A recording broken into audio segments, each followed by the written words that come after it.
نشستیں میں تھے ہمارے بعد کن باتوں سے غسل فرض ہوتا ہے، جو ہم بتا چکے ہیں۔ آج کی ہے بے غسل کیا کام کر سکتا ہے اور کیا نہیں کام کر سکتا، یعنی کہ جس پر غسل فرض ہو جاتا ہے، واجب ہو جاتا ہے، وہ بندہ کون کون سا کام کر سکتا ہے اور وہ کون سا کام ہے جو نہیں کر سکتا، جو شریعت کے مطابق ہے۔ مسئلہ، جس کو نہانے کی ضرورت ہو اس کو مسجد میں جانا، طواف کرنا، قرآن مجید چھونا، اگرچہ اس کا سادہ حاشیہ جلد ہی کیوں نہ ہو، بے چھوئے دیکھ کر زبانی پڑھنا یا کسی آیت کا لکھنا یا انگوٹھی چھوٹا پہننا جس پر حروف مقطعات ہو، یہ سب حرام ہے۔ یعنی کہ جس پر غسل واجب ہو، جیسے کہ نائٹ فل کا ہونا، ہم بستری سے ہونا، اور منی، مزی، ودی، جو میں نے کل جو بتایا تھا، جس سے غسل واجب ہوتا ہے اور غسل جس پر فرض ہو جاتا ہے، جیسے انزال ہو گیا، مباشرات ہوا، اور مباشرات کے بعد اور نائٹ فل کے بعد نہ وہ قرآن شریف پڑھ سکتا ہے، نہ قرآن شریف کو پکڑ سکتا ہے، نہ قرآن شریف کو چھو سکتا ہے، اور قرآن شریف کی کسی آیت کا ترجمہ اردو میں یا انگلش میں یا ہندی میں کسی بھی زبان میں اگر لکھا ہوا ہو اس کو بھی وہ نہیں پکڑ سکتا، اس کے لیے حرام ہے۔ اور بغیر نہائے مسجد کے حد تک بھی آنا ان کے لیے حرام ہے۔ یعنی کہ اگر غسل واجب ہے یا غسل فرض ہے تو مسجد کے دائر، یعنی کہ جو مسجد کا گیٹ ہے اس پر نہیں آ سکتے، وہ اس کے لیے کیا ہے، حرام ہے۔ اور میں نے اس کے بارے میں بتایا کہ جس پر غسل فرض ہو تو وہ جلد سے جلد بنانے کی کوشش کریں۔ مثلا اگر قرآن شریف جزدان میں ہو یا رومال وغیرہ میں کسی الگ کپڑا میں لپٹا ہو تو اس کو ہاتھ لگانے میں کوئی حرج نہیں۔ ہاں، اگر جیسے قرآن شریف رکھا ہوا ہے اس میں جزدان الگ سے لگا ہوا ہے، جیسے مان کے چلو قرآن شریف ایک اس میں جلد لگا ہوا ہوتا ہے، جلد کے اوپر الگ سے لوگ کپڑے کا جزدان جو لگاتے ہیں یا کپڑے میں لپیٹ کر کے اس کے تھیلا بنا کر کے رکھتے ہیں، تو کسی رومال کو رومال پاک کپڑے سے پکڑ کر کے اس کو ایک جگہ سے دوسری جگہ اٹھا سکتے ہیں۔ ہاں، اگر اس میں جزدان یا اس میں کوئی کور اوپر سے لگا ہوا نہیں ہے تو پھر قرآن شریف کو بھی نہیں پکڑ سکتے، اگر کسی نے پکڑ لیا تو یہ حرام ہے۔ اگر قرآن شریف کی آیت قرآن کی نیت سے نہ پڑھے تو حرج نہیں، جیسا کہ تبرک کے لیے بسم اللہ الرحمن الرحیم، یا شکر کے لیے الحمدللہ رب العالمین، یا آیت الکرسی، یا ایسی ہی کوئی آیت بھی پڑھے تو کوئی حرج نہیں، جبکہ قرآن پڑھنے کی نیت نہ ہو۔ اب یہاں پہ ایک مسئلہ ہے، کل میں نے بتایا تھا کہ قرآن شریف کی جو آیت ہے، جیسے بسم اللہ الرحمن الرحیم، یہ قرآن کی آیت ہے، 19واں پارہ میں بیچ میں آیا ہے، ٹھیک ہے، اور الحمدللہ رب العالمین یہ بھی قرآن شریف کی آیت ہے، کیونکہ سورہ فاتحہ میں جو پڑھے جاتے ہیں۔ آیت الکرسی یہ بھی قرآن کی آیت ہے، اور اس کے بعد جو ہے بسم اللہ الرحمن الرحیم وغیرہ یہ تو ہے ہی، اعوذ باللہ بسم اللہ، اس کے بعد جو ہے آیت الکرسی وغیرہ۔ اب اس کو اگر ناپاکی کی حالت میں غسل فرض ہے لیکن قرآن شریف نہیں پڑھ سکتا،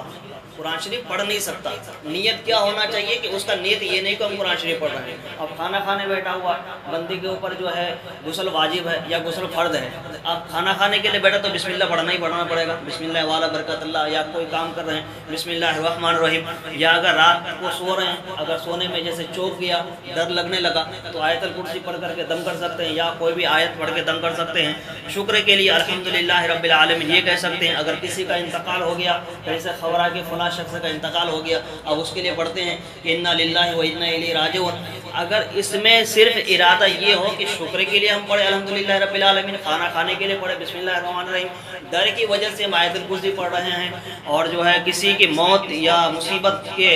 خبر سننے کی وجہ سے انا للہ و انا الیہ راجعون پڑھ سکتے ہیں، تو اس میں کوئی حرج نہیں۔ ہاں، اگر ارادتاً کسی نے سوچا کہ چلو ناپاک ہیں اور بیٹھ گئے تھوڑی دیر قرآن شریف کا ذکر کر لے، قرآن شریف کو پڑھ لے، تو پھر یہ ناجائز و حرام ہے۔ بے وضو قرآن مجید اور اس کی کسی آیت کا چھونا حرام ہے، یعنی کہ بے وضو۔ اب غسل فرض بھی نہیں ہے، ہم غسل سے ہیں اور کیا کہتے ہیں، ہم پر غسل فرض نہیں، ہم پاک ہیں، لیکن وضو نہیں ہے، بغیر وضو کا قرآن مقدس کا چھونا حرام ہے۔ کیا ہے؟ بغیر وضو کا قرآن مقدس کا چھونا حرام ہے، یا قرآن کی جو عربی میں ہے اس کو بھی، جو اردو میں، ہندی میں، انگریزی میں، کسی بھی زبان میں اگر اس کا تفسیر ہو تو بھی اس کے لیے حرام ہے۔ اب اگر ایک مسئلہ اور ہے، جیسے کہ غسل واجب ہے، غسل فرض ہے یا واجب ہے، تو اس میں بعض لوگ کہتے ہیں کہ چلو ہمارا غسل نہیں ہے تو قرآن شریف کو ہم پکڑ گے نہیں۔ ویسے بہت سارے لوگوں کو یاد ہوتے ہیں، 8 10 20 صورتیں یاد ہوتے ہیں، تو وہ سوچتے ہیں کہ چلو ہم اس کو ہی پڑھ لیتے ہیں، بلکہ پڑھنا ہی ان کے لیے غلط ہے، پڑھنا ہی ان کے لیے حرام ہے، کیونکہ غسل فرض ہے۔ ہاں، اگر غسل فرض نہیں ہے غسل فرض نہیں ہے نہ واجب ہے، صرف وضو نہیں ہے تو قرآن شریف آپ پڑھ سکتے ہیں منہ زبانی بغیر دیکھے، جس کو یاد ہے جتنی بھی صورت ہے اس کو پڑھ سکتے ہیں۔ اگر دیکھ کے کسی کو پڑھنا ہے تو قرآن شریف اسی طرح سے مان کے چلیے قرآن شریف ہے، اس کو اسی طرح سے کسی نے ہمیں کھول کے دے دیا، یا پین وغیرہ کے سہارے سے ہم نے اگر اس طرح سے کھولنا شروع کر دیا، اس طرح سے کھول کر کے صرف ہاتھ نہیں ہمارا لگنا چاہیے، پین سے اس طرح سے یا کسی بھی چیز سے کھول کر کے ہم قرآن شریف کو پین سر پہ لگا کر کے اس طرح سے اپنا ہر سطر پر ہر لائن پر اس طرح سے پھیر کر کے قرآن شریف پڑھ سکتے ہیں۔ شرط یہ ہے کہ غسل واجب نہ ہو، نہ غسل فرض ہو، صرف وضو کے لیے دیا گیا ہے۔ اب ایک لفظ اور کہ اور ایک مسئلہ اور ہے کہ ان سب کو فقہ حدیث کی تفسیر کی کتابوں کو بھی چھونا حرام ہے۔ جیسے اب یہ فقہ کی کتاب ہے، یہ کہ انوار قانون شریعت ہے، اس میں کیا ہے فقہ کی کتاب ہے، اس میں آیت قرآنی ہے، حدیث مبارکہ ہے، اور بھی جو عربی کتابیں جتنے ہیں اور جس کا عربی کو اردو میں ٹرانسلیٹ کر دیا ہے۔ اب بہت سارے کتابیں اردو میں ٹرانسلیٹ ہے،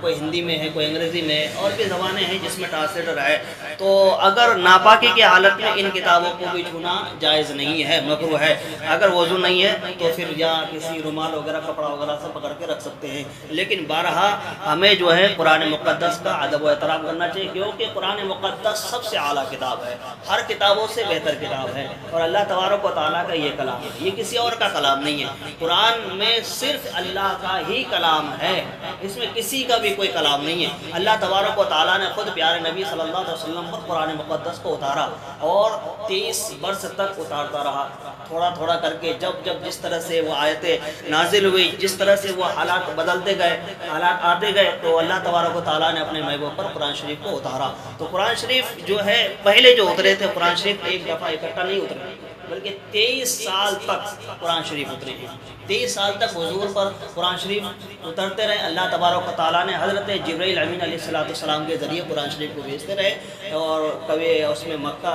بہت سارے صورت مکی صورت جس کو کہتے ہیں، اور کئی صورت اس میں مدنی صورت ہیں۔ جب حضور صلی اللہ علیہ وسلم ہجرت سے پہلے مکہ شریف میں پیدا ہوئے اور مکہ شریف میں آپ رہے، تو مکہ شریف یعنی کہ 23 سال اور 10 سال مدینہ طیبہ میں رہے، تو 10 سال مدینہ طیبہ کو چھوڑ کر کے 13 سال جو ہے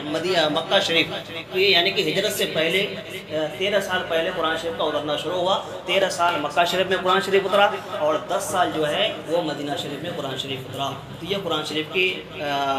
پڑھنے کا طریقہ ہے، اور قرآن شریف جس کو نہیں پڑھنا تو قرآن شریف سوچ سمجھ کر کے پڑھنا چاہیے۔ قرآن ایک ایسی کتاب ہے کہ اگر اس کا ایک لفظ اگر ادھر ادھر ہو جاتا تو پورا معنی تبدیل ہو جاتا، پورا معنی۔ جیسے اب ہے اللہ الصمد ہے، اب بہت سارے لوگ الحمدللہ رب العالمین کہتے ہیں نا، اب الحمدللہ رب العالمین، ہاں اور ہاں میں کتنا فرق ہے۔ اردو میں آپ اردو میں ہندی میں بولنے میں چالنے میں اگر کوئی لفظ ادھر ادھر ہو جائے گا چل جائے گا، قرآن شریف کو صحیح مخارج کے ساتھ پڑھنے کا حکم دیا ہے۔ اب الحمدللہ کے معنی اگر میں بتاؤں، الحمدللہ رب، سب تعریف ہے اللہ تبارک و تعالیٰ کے لیے، اب کسی نے الحمدللہ رب العالمین بولنے میں دیکھیے ہمارا کتنا لفظ فرق ہو رہا ہے آسمان زمین کا۔ ایک الحمدللہ یہ صحیح لفظ ہے، اور دوسرا الحمدللہ رب العالمین، تو اس نے کہا کہ مجھے کھا لیا، یعنی کہ اللہ کو کھا لیا۔ یہ جملہ کسی نے بولا تو کفر ہو گیا۔ تو اس لیے قرآن شریف کو ہمیں سیکھنے کی بہت ضرورت ہے، اور قرآن شریف صحیح مخارج کے ساتھ پڑھنے کی ضرورت ہے۔ قرآن شریف صحیح مخارج ہونا چاہیے،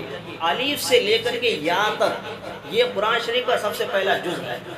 جس نے الف سے یا تک پڑھ لیا صحیح سمجھ کر کے کسی اچھے حافظ یا اچھے عالم سے، تو قرآن شریف مکمل صحیح طریقے سے پڑھنا شروع کر دے گا۔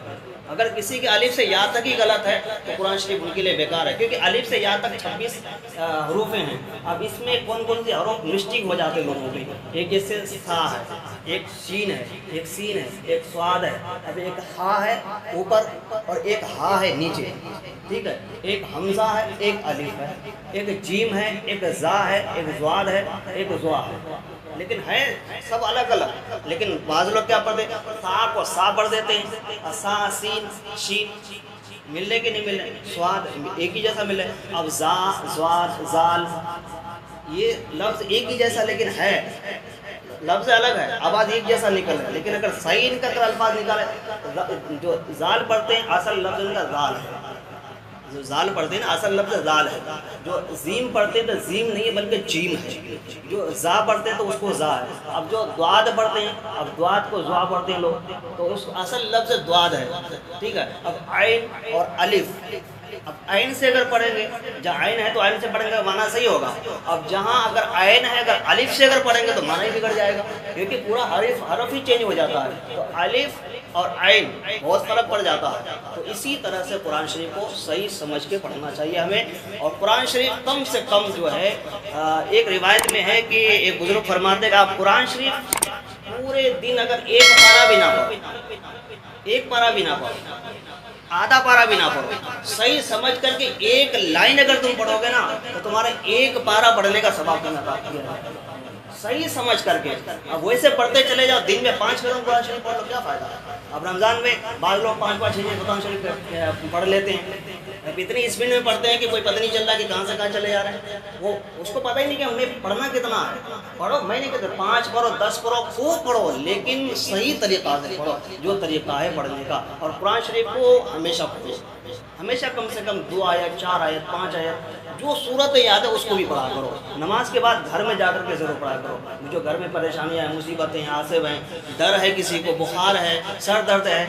ادھر ادھر پھرتے ہیں، دوائیوں لے کے جاتے ہیں لیکن دوائیوں میں کوئی اثر نہیں ہوتا ہے، تو اس لیے کہ بسم اللہ الرحمن الرحیم پڑھ کے جو کھانا کھاؤ، ہر کام میں بسم اللہ پڑھو، اٹھتے بیٹھتے رسول اللہ پر درود شریف پڑھو، اور جو صورت یاد ہے نماز کے بعد سونے سے پہلے عشاء میں جو وہ صورتیں پڑھ کر کے اپنے اوپر دم کرو، اپنے گھر والوں پر دم کرو، چاروں طرف دم کر کے سو جاؤ، انشاءاللہ پوری رات تمہارے گھر کے اللہ تعالیٰ حفاظت کرے گا۔ اللہ سے دعا ہے کہ ہم سب کو اہدنا الصراط المستقیم، شریعت مصطفیٰ سنت رسول پر عمل کرنے کی توفیق و عطا فرمائے، ہم سب کو صحیح طریقے سے قرآن مقدس کو سیکھنے اور سکھانے کی توفیق و عطا فرمائے۔ اللہ تبارک تعالیٰ سے دعا ہے کہ ہم سب کو خضوع اور خشوع کے ساتھ نماز 5 جگہ با جماعت ادا کرنے کی توفیق و عطا فرما۔ یا مولا اپنے حبیب کے صدقے کے فیض سے مولا ہم سب کو تمام صغیرہ کبیرہ گناہوں کو مولا معاف عطا فرما۔ یا مولا اپنے حبیب کے صدقے کے فیض سے مولا ہم سب کے ایمان کو مولا قوی عطا فرما، کامل ایمان عطا فرما۔ وصلی اللہ تعالی علی خیر خلقہ نور عرشہ محمد وآلہ وصحبہ اجمعین۔ ان اللہ وملائکتہ یصلون علی النبی یا ایھا الذین آمنوا صلوا علیہ وسلموا تسلیما۔